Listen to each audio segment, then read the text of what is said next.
welcome to today's presentation. I know full well everyone has seen presentations relating to subjects regarding probably things that are happening here on Earth, as typically a lot of things are. However, I would have everyone subject your attention to the heavens above because we will be talking about the Hubble Pertains, especially how the JWST Space Telescope has provided their contributions towards this problem. So for this, I will be going over first what the Hubble tension is, which involves understanding the Hubble law, which explains how our universe is expanding. And so we will go over the history of the Hubble's law, and then from that, we can understand the Hubble tension that plagues astronomers to this day. So with the history of the expanding universe, a lot of it is related to Hubble. However, we have to start with the people that actually helped him get the data he needed to form his revelations. So starting with Henrietta Leavitt, she found the Cepheid variable stars. These are stars that pulsate. They get brighter and dimmer over a period of time, or during a very specific period of time, mind you. And so using that, they can actually predict the distance and luminosity of the star because it's not as if it is 31.4-ish days. Think of it like the star is exactly pulsating every 31.4 and so forth decimal points every single day. So it's exactly the same period over time. And the exact intensity or change in the brightness or dimness of the star, it will be very consistent. Because of that, we can use it as a standard candle, which are objects in space that cosmologists are able to use to accurately measure distances because they are so consistent. Cepheid, even though they were discovered nearly a century ago, are still one of the most useful things to cosmologists. They still use them today for their measurements for this reason. So if you see here on the chart, over a specific period of time there, it will just fluctuate very specifically, for the star anyways, 31.4 days, and it will be that exact amount of brightness and dimness for that star. And actually, the Polaris, the North Star, is actually one of these Cepheid variable stars, so it's a little bit hard to see, but if you notice, it gets a little bit brighter and a little bit dimmer, and so imagine that for the other Cepheid variable stars. Perhaps you've never seen them before, so that should be a good illustration of what it could look like. And so, next up, we have another important person in this field. We have Vespa Slipher. So 1912, he found the Doppler effect, or the redshifting of stars. I think we have heard that a lot of things in space are moving away from us, but what does that mean, and how do we know that? Well, he was able to find that the light coming from these objects, when they come to us, it is redshifted. So if you point, or if you look at our star, for example, the light that's coming from it, will just use that as a reference point. Let's just say that our sun is the control, the reference point to which to compare. We look at the stars that are perhaps similar to our sun, but they're further away. Their light will seem ever so slightly shifted towards the red side of the spectrum over on the infrared, going into microwaves. So you won't be able to see them, but they're just more redshifted. And depending on how much is redshifted can tell you a lot about how fast away it is, or how fast it is moving away from us. And so as the object moves away, its light stretches, and so a lot of things in space seem to be redshifted to his perspective. So he presumed that everything in space seems to be moving away from us. This was the beginning of sort of the expansion of the universe, but it wasn't until Edwin Hubble pulled it all together. So that's the next slide. But it's just sort of establishing the baseline of what Hubble was able to use. So just knowing that the stars were moving away from us was already a huge milestone. And so with Edwin Hubble, you've perhaps heard his name everywhere.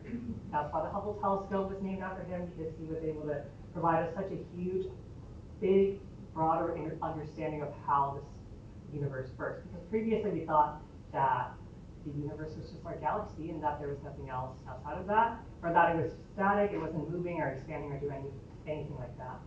However, he was able to pull the other two research and found that he plotted the distance, which we found with Henrietta Lumbett's Cepheid variable stars by using their standard candles to measure their distance away from us, and use the redshift property found by Bessa Schleifer to find how fast away they are moving from us.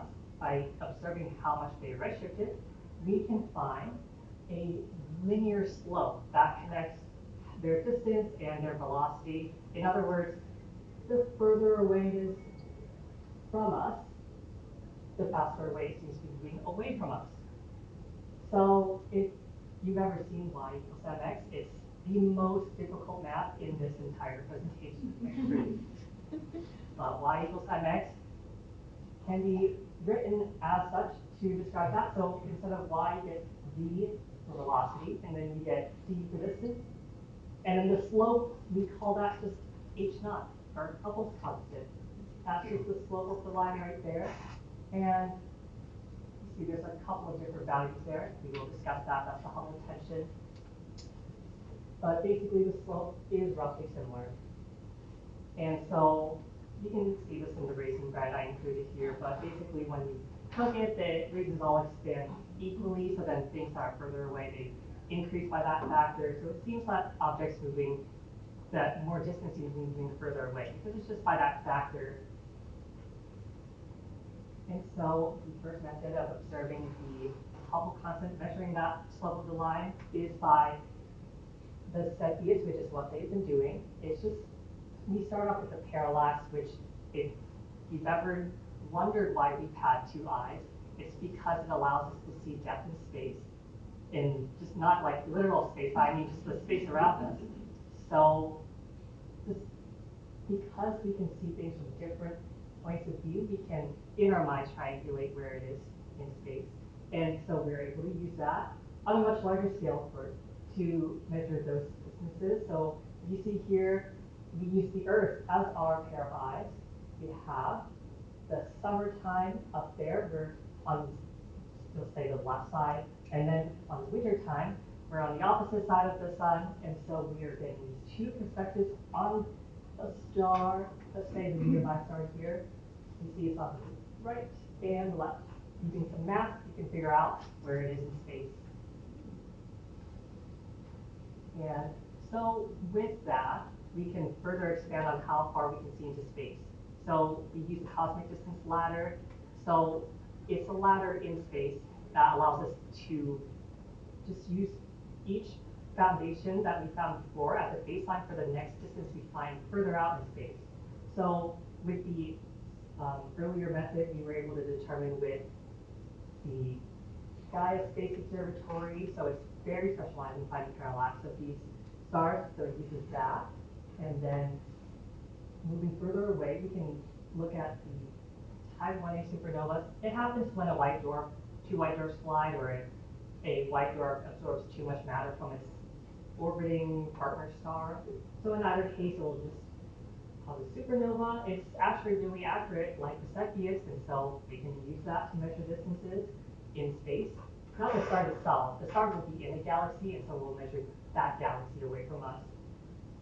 And so combined with the Hubble Space Telescope and the Gaia Space Telescope, they work together. There was a collaboration named Students Collaboration, and so they're just trying to find the connection, or the cosmic distance ladder using both telescopes, looking at the Cepheid and Type 1a supernovas to find the distance of space, and so find how the slope of the line that I discussed earlier that Hubble found.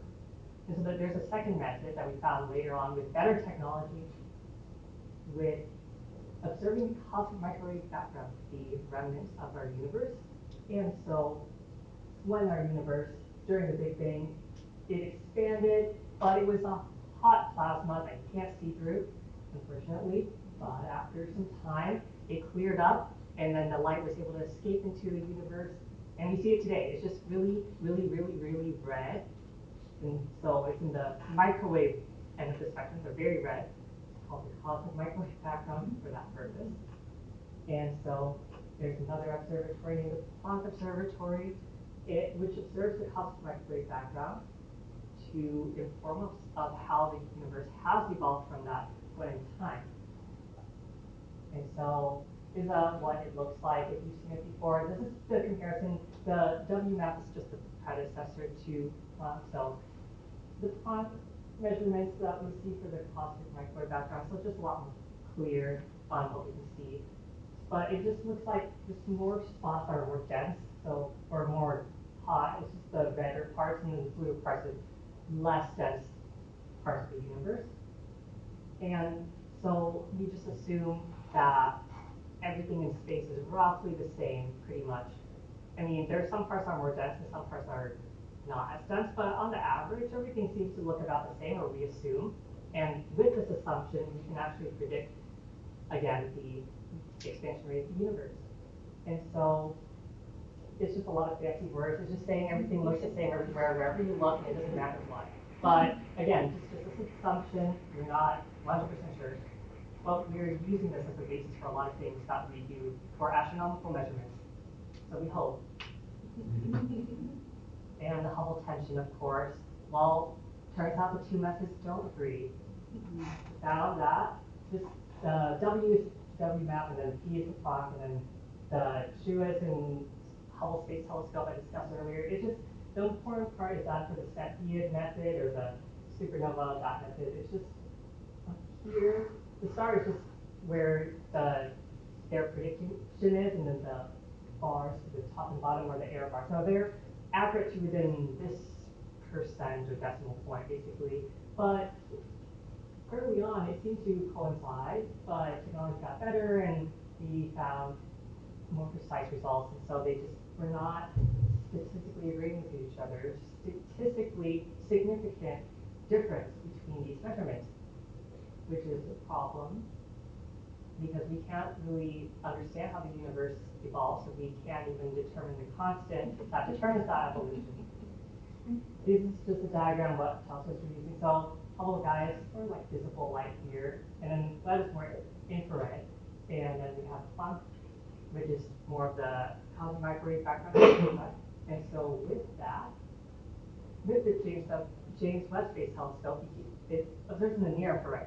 And so what that means is that we can see past the dust clouds, and it can also see further back in time, because I mentioned earlier the light in space is redshifted a lot. So if you look more in the red end of the spectrum, you see further back into the universe. Up until the cosmic microwave background, the light, you can't see it before that, you can only see it after, because that was when light could really escape.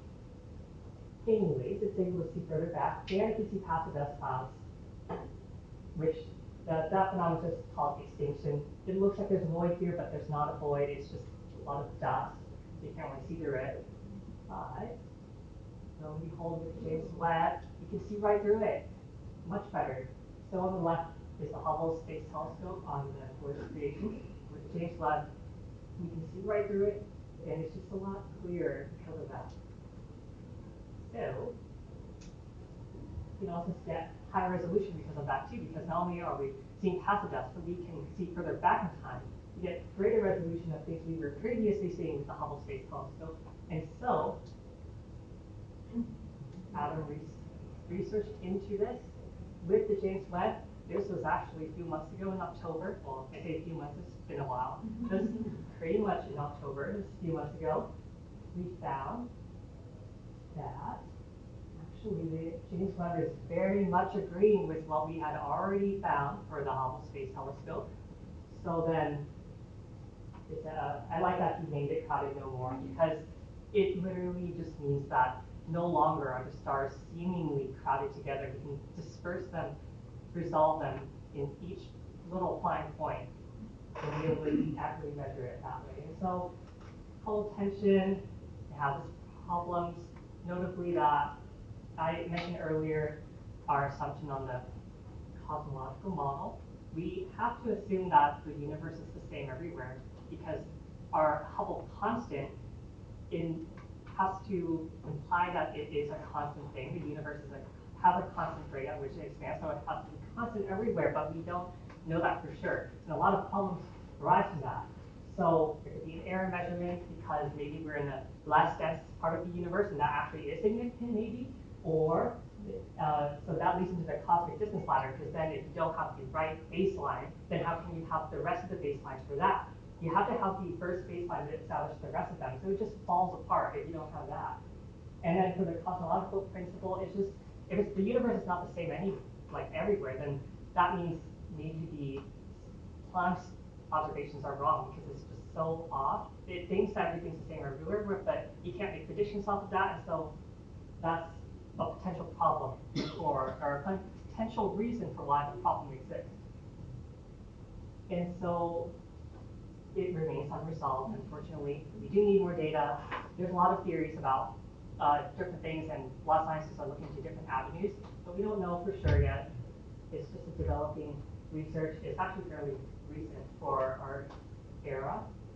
But what does this imply? Well, if you don't know how the universe is expanding, then how can we understand our universe or understand how it works? And people have always endeavored to understand the mysteries of their universe, the origins of their creation, and ever have we looked upon the heavens to understand our purpose in life, and understood from the stars, because now we know we are made of star stuff, so we are born from star material, star remnants. And so if we understand how our universe works, then perhaps we can apply that to our own lives, as we do with optics for glasses, and as we do with light for television, radio, Wi-Fi, internet. Everything depends on what we have learned on. Well, a lot of it has inspired a lot of things that we use today. But just know, everything leads back to space, because optics, light, and radiation is all related to the phone technology glasses we use today. That's all for my presentation. Here's the references I use for this.